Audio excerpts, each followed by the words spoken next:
We have dispelled the notion that Christ saying, "I came to give you an abundant life" from John chapter 10 has anything to do with prosperity and wealth in a previous video.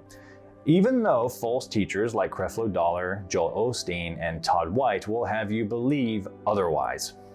I advise you to go back to the previous video if you missed it to see the biblical and exegetical meaning of John 10, because prosperity gospel teachers do in fact make Jesus to be a liar who speaks out of both sides of his mouth. But let's take a look at evidence this time.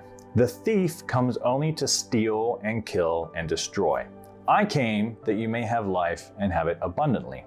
Now, I think it's a fair statement that the individuals who were closest to Christ on earth and started the church, like the disciples and church fathers, probably had a good understanding of this passage. In fact, let's see what Paul had to say about his abundant life under Christ.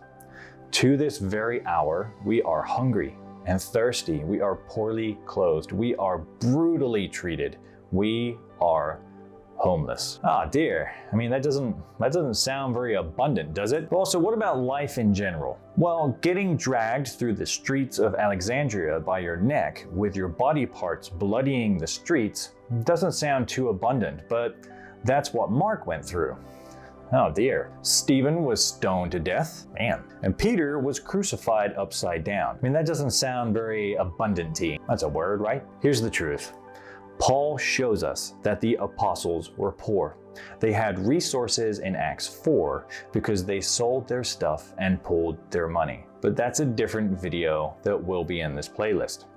The Bible tells us not to love anything of this world, because if you do, you don't have the love of the Father. That those who follow the faith will face persecution, and those who went before us and helped spread the faith did get their bodies torn apart, stoned, burned alive, skinned alive.